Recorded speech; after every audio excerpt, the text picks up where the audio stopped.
Chapter 14. Evangeline's POV. I never thought there would come a day when I would see my body crystal clear. Not a single scar or bruise. My body. The body that was treated badly for the past 10 years. Cut, burned, hit, and other things you would never imagine, had no traces of anything. I felt like I was just born. I gasped at the sight in front of me. I didn't know what to feel. Happy? Confused? In shock? It was unbelievable. I can't say, of course, that I hate it. On the contrary, I'm a bit relieved, because if I was really Logan's mate like he claims, I wouldn't want him to have to live with an ugly, scarred mate such as myself. Thinking again, my face is still the same. I'm still ugly. I don't know why Logan didn't reject me till now, if I really was his mate. I was cut short from my thoughts when I heard Logan talk. "How did this happen?" he asked Alexis, confusion lacing his words. Alexis smiled at him and said, "The cure was in the shower gel. I added a mixture of my magical herbs. These herbs are known for their beneficial uses to the skin.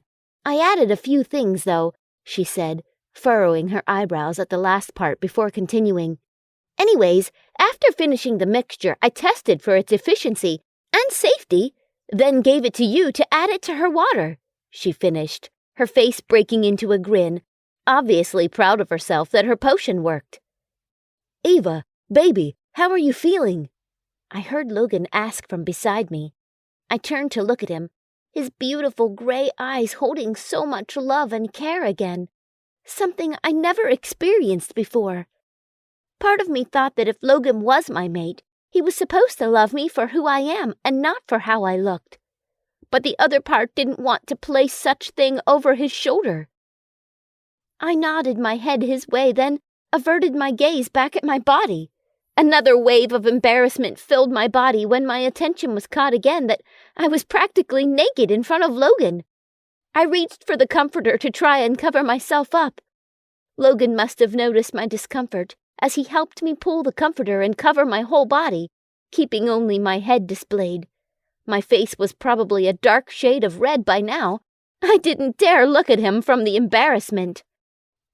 I think I should go now. Can I go, Alpha?" I heard Alexis ask hesitantly. "Logan," Logan corrected her, giving her a small smile. She smiled back at him and nodded. Can I?" she asked again, to which Logan just nodded his head at her. "Yeah, you can go." Alexis made her way to the door, but turned around to face us again before she left. "Before I forget, the stuff I brought, shall I bring them to you, or—" "Oh, yeah, get them," Logan said. Alexis nodded and made her way out of the room, shutting the door behind her. I felt Logan turn his body, his eyes averted to my own. I didn't get the chance to really concentrate into his eyes before. Last time it was dark and I was frightened out of my mind. His grayish-greenish orbs looked back at me. I realized they were specks of golden in them. I didn't realize I was staring into his eyes until my body was shook and my name was being called. "Eva!" I heard Logan call again. His voice sounded worried. I quickly snapped out of my daze and averted my eyes from him, my face yet again turning red. "Eva, are you okay? Are you not feeling well?" Logan asked from beside me. I nodded my head. Yeah. I heard him sigh in relief. "Thank God. I thought something happened to you. You kind of just floated away." Now it was my turn to sigh in relief. Thank God he didn't realize that I was actually staring at him, more like checking his eyes out. I smiled inwards, sheepishly at myself. His eyes really were mesmerizing. How can someone just not stare? "Wait here. I'll go get you something to wear from my closet."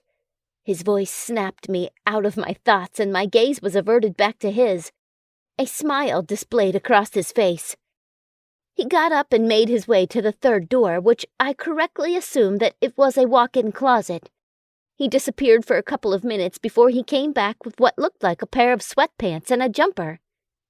He came over to my side of the bed, smiling widely, and extended his free hand for me to take.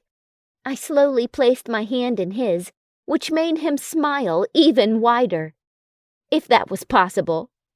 He helped me to my feet. I held tighter onto my towel so it wouldn't drop and reveal my naked body. A knock from the door made both our heads snap to it.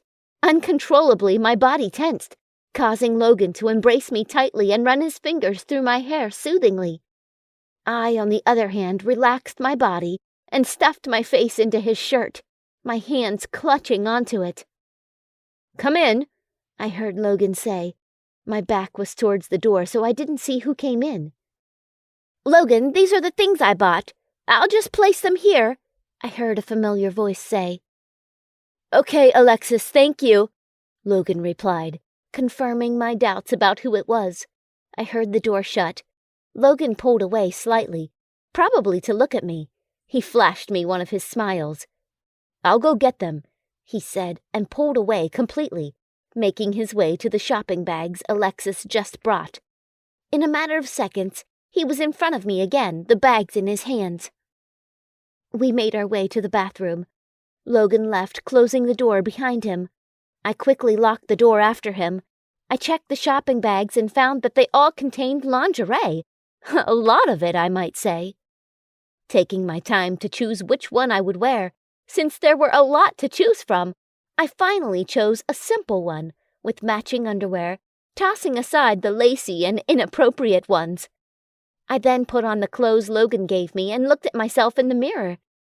Deciding that my hair was by far the worst mess of hay, I started brushing it, untangling the knots. Since I didn't have any hairbands, I kept it loose. Looking again, I realized that my hair actually seemed more alive than it did a few weeks ago. It was no more a pale shade of black. Instead, it actually had a small shine to it. My face, too, lost its paleness. Not completely, but still better than before. My cheeks even had a tint of pink to them. And finally, the eyes staring right back at me weren't dead like they were used to be. Their blue was more prominent and glowy. A smile crossed my face. Maybe this was it. Maybe this was my ray of hope in life. Being here with Logan after so many years of torture might really be the rain to my drought. I was brought back to reality when Logan's voice came from behind the door, followed by a knock. "Eva, you okay in there, baby?" Another smile stretched across my face. Even though I'm not sure whether I really am his mate or not, I still could feel a strong force pulling me to him. I feel protected and happy in his presence. Just seeing him or hearing his voice made chills run down my spine, and the butterflies in my stomach would start World War III. I composed myself before answering. "Yeah, I'm fine. I'll be out in a minute," I replied. "Okay."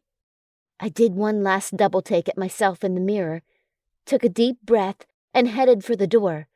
If I really want another chance in life and to be happy, I have to get rid of my past fears and strive for what's ahead of me. Being Logan's mate meant that I'll be the future Luna of this pack, and a Luna must be strong and independent.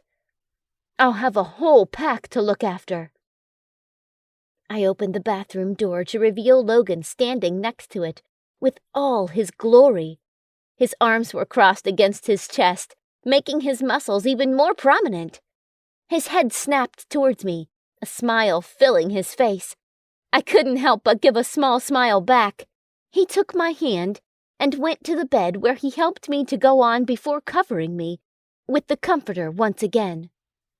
"Hey, baby girl, I have to go see how things are going so far with the rogue," he said, hesitantly. "Are you going to be okay alone?" he continued. I hesitated a little before nodding my head at him. "Yeah, I guess I'll be fine. No one ever tried to harm me ever since I came here, and hopefully no one would. Plus, he has alpha duties. I won't be a good Luna and mate if I kept him from that." I saw Logan lean in, making our faces closer every second. What is he going to do? What was he going to do? I had my doubts, but I didn't want to confirm them in my head. He was leaning in more until our faces were about 1 centimeter apart. He was going to kiss me. The thought made my heart beat faster inside my chest. I was never kissed before. Logan seemed to hesitate for a moment before he raised his head a bit, sighed, then instead of kissing my lips, he kissed my forehead. Looks like he changed his mind, and I'm not going to wonder why. Who would want to kiss me? I felt something tug at my heart. As much as I knew I wasn't ready for any intimate contact with anyone, I still didn't like the idea of Logan not wanting to touch me in such a way. I was, yet again, snapped out of my thoughts when I felt Logan get out of bed. He made his way to the door before turning his head and flashing me one amazing smile of his that made my heart melt. "I won't take long. I'll come back as soon as I can, okay? Don't miss me too much," he said, winking at the last part. My face turned red again and I buried it into the comforter. I heard him chuckle, then the sound of the door closing filled the room, and finally, silence took over. I sighed. What was I supposed to do now? I thought of cleaning the room, but it was already clean. Well, thinking again, there really wasn't much for me to do anyways. I'm afraid if I touched any of Logan's things, he would get mad and punish me. Even though he said that he would never hurt me, I still had my doubts. 10 years of torture was a long time. Before I could decide on what to do, a knock on the door made me snap my head towards it. Did Logan forget something? No, even if he did, why would he knock? I didn't get the chance to reply before the door creaked open and an unfamiliar head popped in. It was a woman.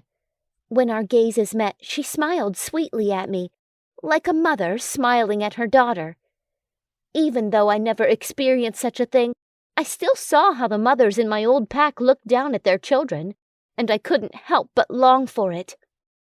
"Hey," she said softly, as she opened the door wider, allowing the rest of her body to come to view. She was beautiful with a tall figure and beautifully tanned skin. I felt my heartbeats quicker their pace. I know I said that I had to be stronger and throw away my past fears, but I still can't help but feel a bit nervous in the presence of new people. I took a deep breath to calm down my nerves. No, I can do this. I can definitely do this. "Can I, come in?" I heard her ask. I looked up at her and mustered up the best smile I had before nodding. She grinned widely at me as she made her way across the room to the bed. She sat on Logan's side, next to me, all the while not losing eye contact. "Hi, I'm Logan's mom, Claire," she said softly, her smile never fading. I looked at the green-eyed woman in front of me. So that's Logan's mother.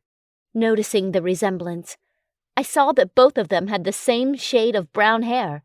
However, they weren't so similar in the eye section. "I don't know why Logan has been locking you up in here since you came. I really wanted to see you, so knowing that he left was my only chance," she said, grinning sheepishly. I tilted my head in her confusion. Locked me up?" I asked. What did she mean? I was the one that couldn't muster up the courage to go out and meet everyone. "Yeah, he said something like he doesn't want you to meet anyone right now and stuff. I know he's very protective of you, but in my opinion, that's too much," she stated. Now I was more confused. Why would he put the blame of me not wanting to meet anyone yet on him? Now it seemed like he was the one keeping the future Luna from meeting her pack. They might think wrongly of him. No, I started, wanting to clear up the misunderstanding. I wasn't locked up. I know. He just doesn't want to overwhelm you since you just came. Plus, your old pack was... She cut me off only to be stopped mid-sentence by herself. I knew what she wanted to say, and I was grateful she didn't. I really don't want to think about my old pack right now. She smiled at me again. Eva, Alexis and Chloe really wanted to see you too. Can they, come? Claire asked. I furrowed my eyebrows. Was I ready? Did I want to? I never had friends before, or anyone for that matter, and I can't just assume that they are bad people before getting to know them better. Alexis's countable visits made me less nervous around her. But who the hell was Chloe? It's okay. I can do this. I chanted the phrase in my mind as I took a deep breath and nodded. Claire remained silent for a moment, looking into space, before she smiled back at me again. I scrunched up my face in confusion. Mind link? She pointed at her head when she realized what I was about to ask. Oh, was all I could say. I wanted to try mind-linking someone, too. Seconds later, the door opened again, and in came a pair of heads, both grinning my way. Alexis, whom I already now know sat on the other corner of Logan's side, opposite to Claire. Hi, she said, waving her hand at me. I waved back as I gave her a small smile. I now had my knees pulled up to my chest, just to feel more at ease. Hi, another voice called, whom I assumed to be Chloe's. She sat on the edge, in the middle between Alexis and Claire. I waved back at her, too. Hi, I replied. Okay, Eva, this is Alexis, our pack's witch, Claire said, pointing to Alexis. And this is Chloe, the beta's mate. She pointed to Chloe, who, along with the other two, was smiling sweetly at me. Warmth spread through my body at their sight. So, Eva, how old are you? I heard Alexis ask. 20. Oh my God, just like me. Chloe's high-pitched voice startled us, especially me. She composed herself, her cheeks turning a little pink. Sorry, she muttered. I smiled at her. She had so much energy, something I definitely needed. It's okay, I said softly, my voice barely a whisper. She seemed to have heard that as she looked up at me and grinned. Okay, so when exactly is your birthday? Chloe asked. I want to know how many months apart we are. 1st of January, I replied. 1st of January, all three chorused. I nodded my head. Wow, that's a really cool date, Alexis said before a gasp escaped her lips. I should have known. All heads were looking at her now. You're a Gumhiho. Of course, you'd be born on the 1st of January. They all do, she explained. You know, it's still hard to believe that a real Gumhiho is actually our pack's Luna. I mean, how more awesome can this get? Chloe beamed with enthusiasm. I want to brag about it so badly. No, Chloe, you know you can't do that. It might put Eva in danger. She hasn't even fully transformed yet, Claire scolded. I know, Chloe sighed in defeat, but soon enough. Her eyes glowed as she asked, Eva, can you show us your tails? What powers do you have? Can you teleport? Move things with your mind? Can you control any of the elements? Maybe all of the elements? Her questions just never stopped coming to, and to tell you the truth, it was intimidating and uncomfortable. Chloe, Claire warned. Chloe stopped talking and murmured an apology as her head hung low in embarrassment. Sorry, I'm just so happy to meet you, she said. Her voice was barely audible. I gave her a small smile, even though I knew she can't see me. I don't know if I have any powers, but, I can show you my tails, I more asked than said. I looked at Alexis and Claire, and they both had anticipated and eager looks in their eyes. Chloe raised her head, and she, too, had the same look. I directed my gaze to Alexis. You only taught me how to make them disappear. Can you teach me how to make them show up? I asked her. It's easy. Just close your eyes and imagine them appearing. Same as when you make them disappear, she explained. I took a deep breath, closing my eyes, and started imagining them appear. I could feel a tingly sensation spread through my back, and short gasps filled the room. I shortly opened my eyes to be met with 3 faces, all looking at me in awe. I knew that I succeeded in making my 3 tails appear as I felt them move behind. I was getting more accustomed to control them. "They're beautiful," I heard Claire whisper. I realized that all 3 couldn't utter a coherent word. I smiled at them. I never got the chance to impress someone before. This was new, and I loved every bit of it. They all snapped out of their gaze as their eyes met mine. They all grinned widely at me. "This is the coolest thing I've ever seen," Chloe said happily. "I second that," Alexis said. "Me too." Now it was Claire. "Eva, I've been wanting to ask you," I heard Alexis say, making our heads snap her way. "Don't you remember meeting Logan before?"